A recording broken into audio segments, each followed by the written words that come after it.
The three most important storylines going into the final preseason game for the Arizona Cardinals Saturday night. I'm going to tell you what they are. You are Locked On Cardinals, your daily Arizona Cardinals podcast. Part of the Locked On Podcast Network, your team every day.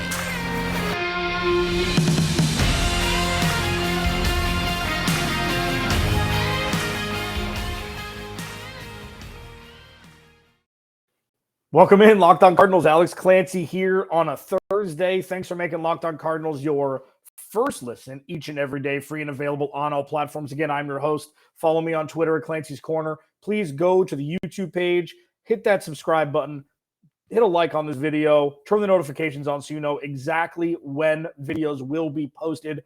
I will be with you every halftime from now through the entirety of the 2022 season, whether it be on Twitter Spaces or YouTube going live. It's looking like I'm going to do both. So if you're around on Twitter, awesome. Join the Twitter space at halftime. If you're YouTube only, join the YouTube channel, and I'll be there talking about the first half action every single game for the Arizona Cardinals. One more preseason game to go. Now, I could talk about, the practice that Tennessee and the Cardinals had yesterday. I talked about it a little bit with Dan Bickley yesterday. Great guest. Great to get him finally. One of the pillars of sports media in the city of Phoenix. Had a good time. But I see this, and I've talked about this through camp. We'll talk about the storylines. Antonio Hamilton popping, Benjamin showing, Andy Isabella kind of buffering up his trade value, I guess.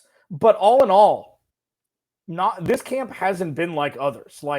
The Cardinals starting roster was pretty much set before camp started. And that's wild. But that's where we are. So I feel like to inform you and to bring storylines up that are actually going to happen on Saturday and not, is this person maybe going to take the starting role? There's no situations like that. I mean, maybe Antonio Hamilton will be CB3. Everything is set for the Cardinals going into 2022. That was the game plan Steve Keim set up, and that's what he executed, whether you agree with what he did or not. He executed it to a T. So you got to give him credit for that, I guess. There are three storylines going into Saturday night that I want you to pay attention to, that I think are most important for the 2022 season as a whole. First, this episode is brought to you by Brightco Jewelry and Watch Insurance. Brightco brings you comprehensive, fast, and affordable jewelry insurance for as low as $5 per month. Check out your special offer for Locked On listeners and get covered in under 2 minutes at bright.com/locked on. That's bright.com/locked on. Three storylines. I'm going to go in ascending order. The third most important storyline going into the final game before the Cardinals start playing real football September 11th is the offensive line. Okay. So third most important, but during the regular season, most important. We don't know exactly who's going to play how many snaps, but we do know that this is probably the most deep offensive line the Cardinals have had in a long time, especially since they drafted Kyler Murray in 2019. You're too deep at every position. And Josh Jones at this point looked very comfortable playing on the left side. So if DJ Humphries were to go down, Josh Jones' traditional position is left tackle. I mean, he played right tackle in college as well, but learning the guard position because he played it in high school, I think people hold on to he's played this position before when it could have been flipping Pee-wee. Josh Jones looked very comfortable on the left side of the line. Okay, so he is going to be the backup for Kelvin Beachum and DJ Humphries at this point. You've got Rodney Hudson. Justin Pugh can slide over and play center if need be. And then you've got Will Hernandez and Cody Ford, who they traded for 2 days ago. Their offensive line is as deep as the Cardinals have seen in quite some time. So moving forward, that is a great move by Steve Keim because he saw last year Rodney Hudson goes out, everything falls apart. I know Justin Pugh was injured at that time as well, so bringing in Max Garcia and Sean Harlow may not have been the best backup plan. Now the Cardinals have a backup plan. Cody Ford and Will Hernandez, both of those guys coming out of college were looked to be world beaters. And we saw Will Hernandez on the right side of the line open up massive holes for the running backs, especially inside the 10-yard line last week against Baltimore, or it was 2 weeks ago against Cincinnati. Like, this offensive line is going to be good. This offensive line is almost set and forget at this point. So as much flack as I give Steve Keim for not bringing in impact makers on the defensive side of the ball, like, Will Hernandez and Cody Ford aren't impact makers per se on their own, but as pieces of a cog with Rodney Hudson and DJ Humphries and Kelvin Beachum as the bookends and spine, respectively, they're going to be very integral parts and guys you can trust to do their role and not have to account for others who aren't necessarily doing theirs. So the Cardinals, offensive line-wise, are going to be good moving forward, barring any sort of catastrophic injuries. So going into Saturday night, this is where it's like, okay, you just got to start checking boxes. And the boxes that we've checked so far during preseason is the running back room. We don't know what it's going to look like, but it looks like it's going to be productive. And you hope, as I've said, and if this is your first listen, thanks for listening. If this is your second listen, thanks for listening. If you've been listening since day one, I truly appreciate it. James Conner can't touch the ball 75% of the time. He just can't. If you want him to withstand the rigors of a 17-game, 18-week season and hopefully into the playoffs, he's got to be healthy. He's got to be spry. And when the Cardinals started going downhill last year offensively after DeAndre Hopkins went out, was they relied too much on James Conner's productivity to carry the weight. That's not how to sustain an offense. So when you have a guy like Benjamin and Jonathan Ward, we've yet to see really anything of Darrell Williams. There's a lot of guys back there. Keontae Ingram, I don't know. People like him because he's a 6th-round pick. And he's a good story, and he transferred to USC. And if he hadn't transferred, maybe it would have been a higher pick. That's fine. Maybe he's going to be a practice squad guy. Maybe he's going to be cut. We don't know. But the running back room is a check mark. The wide receivers are check mark by default. But looking at the offensive line, the fact that they're a check mark going into the 2022 season is going to be paramount. And we're going to see in their final dress rehearsal on Saturday, that's the third most important storyline to follow Saturday night against the Tennessee Titans. The second most important storyline to follow, I'm going to talk about next. Alex Clancy here, Locked On Cardinals on this Thursday edition. First, I'm going to be talking about Brightco. Okay? And Brightco, as I mentioned, it's a jewelry and watch insurance company, okay? They give you comprehensive, fast, affordable jewelry insurance for as low as $5 a month, okay? Jewelry is very important. Jewelry is very important to be insured. If you're going to buy an engagement ring, if it gets lost, you need fast and affordable insurance for your jewelry as low as $5 a month. Because think about this. Go in, buy a ring, you buy a watch, you buy earrings, and maybe accidentally they get dropped in the toilet and flushed. Like, crazy things happen all the time. Imagine not having insurance for those pieces of jewelry that you hold so near and dear that you had purchased. So remember, Brightco jewelry and watch insurance brings you comprehensive, fast, and affordable jewelry insurance for as low as $5 a month. Check out the special offer for Locked On listeners and get covered in under 2 minutes at bright.com/locked on. That's bright.com/locked on.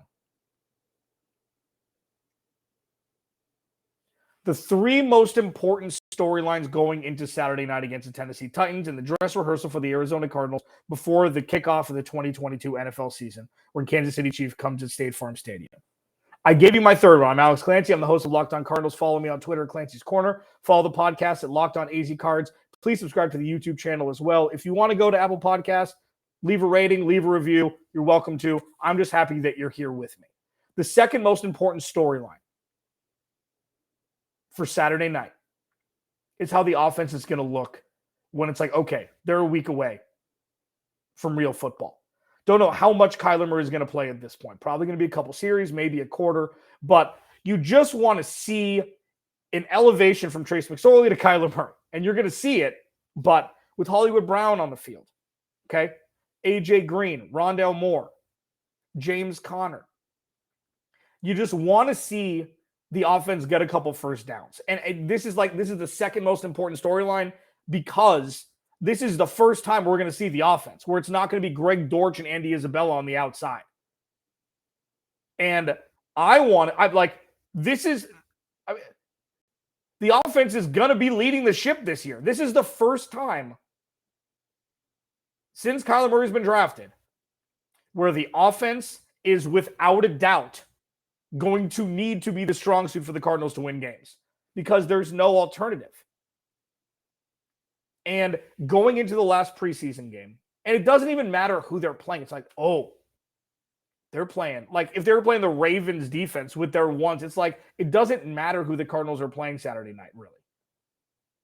It matters that the Cardinals can get a couple first downs.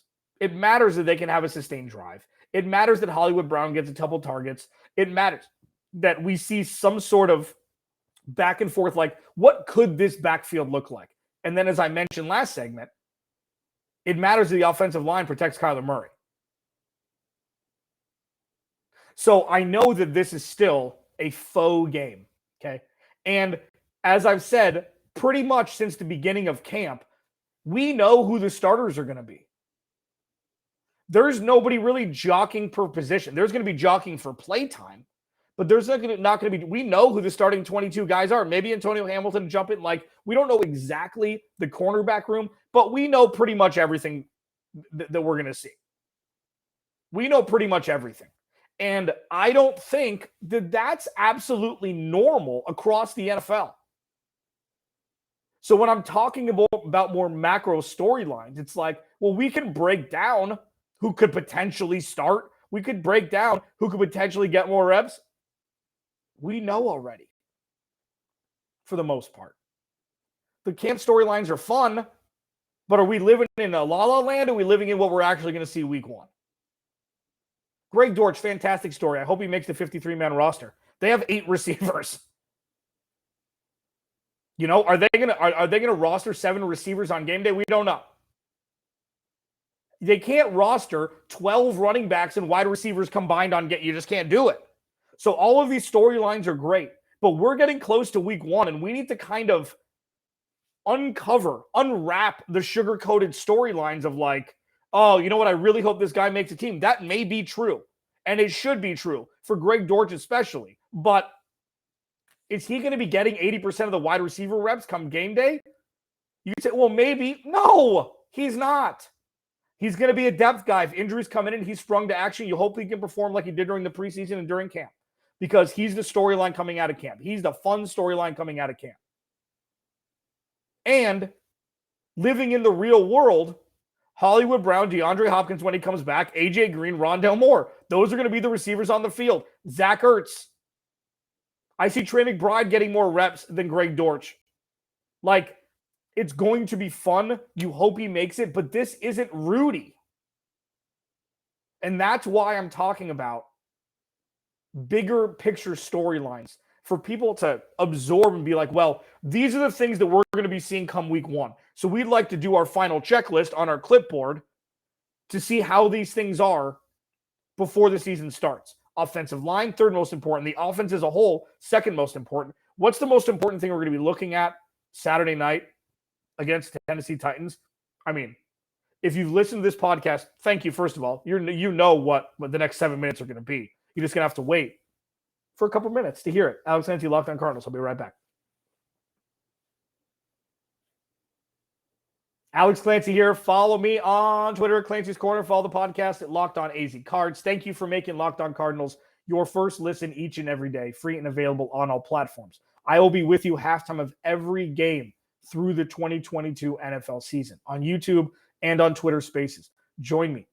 Let's grow this baby. It's going to be fun. We had a good run last year. I want to double it. Like I want it to be a small like community of people that join every Sunday. Bring a beer, bring your friends, bring your family. I can't drink. I'm working. Don't tempt me. But let's grow this thing out. Bring your questions, bring your comments. It's going to be fun. We're going to build a little community here in Locked On Cardinals during halftime of every game. The third most important thing to watch out for Saturday night is the offensive line, and if they can protect Kyler Murray for however many snaps he plays, and just the quarterbacks as a whole. Protection from the offensive line Saturday night. Number 2 is just the offense. See if it can hum. See what the running back rotations are going to look like. See how many routes, your favorite wide receiver is going to run. That's fine, because the offense is going to be the strength of this team, and Steve Keim fashioned this roster to make it so, to where there's no possible way it could go any other way. And if it does, everybody's getting fired. The most important storyline going to Saturday night's defense, just as a whole. Zaven Collins, Isaiah Simmons. Zaven Collins showed flashes. He showed progress from week 1 to week 2 of the preseason. He showed progress. Let's see if he can expound upon that. Marco Wilson has kind of been a ghost. Marco Wilson hasn't really made any impact plays. And the thing, it's difficult sometimes because how many targets do corners get thrown at them in a game? 6, 7 on a high end, 8 on a really high end. So I know that during preseason, when people are working on their game plans, working on specific plays, it's not necessarily a direct correlative into what's going to happen to the 2022 season. But Zaven Collins and Marco Wilson are going to have to make an impact right away when the season starts. They're going to have to make an impact right away. Otherwise, Travis Kelce and MVS and Juju are going to eat them alive week 1 when Kansas City comes to town. So the defense as a whole, can Victor Dimukeje really move up the ranks, move up the depth chart? Because he's been the best pass rusher the Cardinals have had during this preseason.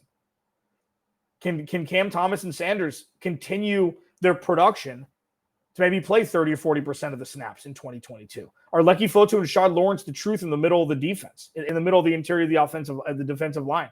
Are they going to be able to be run stuffers? The defense is the most important thing to watch on Saturday and through the regular season, most likely. The offense is going to be hopefully set and forget for a 27-28 burger a game, because how they're constructed, that's what's supposed to happen. They've been built in a lab to produce points. The defense is going to be microbiology and not macrobiology like we're going to be watching with the offense. Everything is going to be under a fine-tooth comb and microscope to see what needs to be tweaked, who deserves more snaps, things like that, because they're thin and they're young. You've got your Marcus Golden, you've got your J.J. Watt. I get it, okay? But everybody else, super young. And the majority of them, I guess take Byron Murphy out of this and Isaiah Simmons kind of, but you're grading on a curve, are completely unproven without any sort of veteran safety net. And I got into a discussion, Soul Pancakes becoming one of my favorite villains here. I'm just kidding. When I say safety net, I'm not talking about when they're playing on the field together. I call Jordan Hicks the safety net for Isaiah Simmons and Zaven Collins. Who played most of the snaps last year? Jordan Hicks or Zaven Collins? That's the safety net. When Zaven Collins isn't performing and he's being taken off the field, the safety net is the guy that subs in for you and produces in some capacity. Jordan Hicks has fallen off over the last year or two. He's getting older. But if the Cardinals didn't have Jordan Hicks last year on the roster, the Cardinals defense would have been much worse than it was. Pretty good defense last year. Much worse than it was if Jordan Hicks wouldn't have been there. Because Zaven Collins was unable to stay on the field. That wasn't a Vance Joseph thing. People like to think that Vance Joseph doesn't like to play rookies. Vance Joseph's too smart for that. If Zaven Collins was a better option than Jordan Hicks, he would have played Zaven Collins. Saturday night, the defense under a microscope, because you know what? Time is running out. Barring Steve Keim trading for 2 corners and an edge and signing an edge rusher or something like that before kickoff September 11th, this is the defense the Cardinals are going to have. And as I've mentioned a lot, the ifs, if Zaven Collins and Isaiah Simmons take their respective step forwards, if Byron Murphy, plants himself as a true CB1, if Marco Wilson takes a step forward from last year, if the rookies can produce in the pass rush, if Marcus Golden, who's getting older, can replicate his sack numbers from last year, if J.J. Watt can stay healthy, if Jalen Thompson and Budda Baker can maintain their elite play over the top. It's all ifs on the defensive side of the ball. Jalen Thompson and Budda Baker are the only true, sure thing going into 2022. And we'll see what happens Saturday night. Tomorrow, I will be giving my final, I know you think it's early, my final win-loss predictions for the Arizona Cardinals in 2022. Because you know what? Even if Steve Keim adds a piece, it won't be a Pro Bowler. We know what this roster is going to be. and I'm going to break down week 1 through week 18, where the Cardinals are going to finish. And it's going to be fun. Alex Clancy, Locked On Cardinals. I'll talk to you later.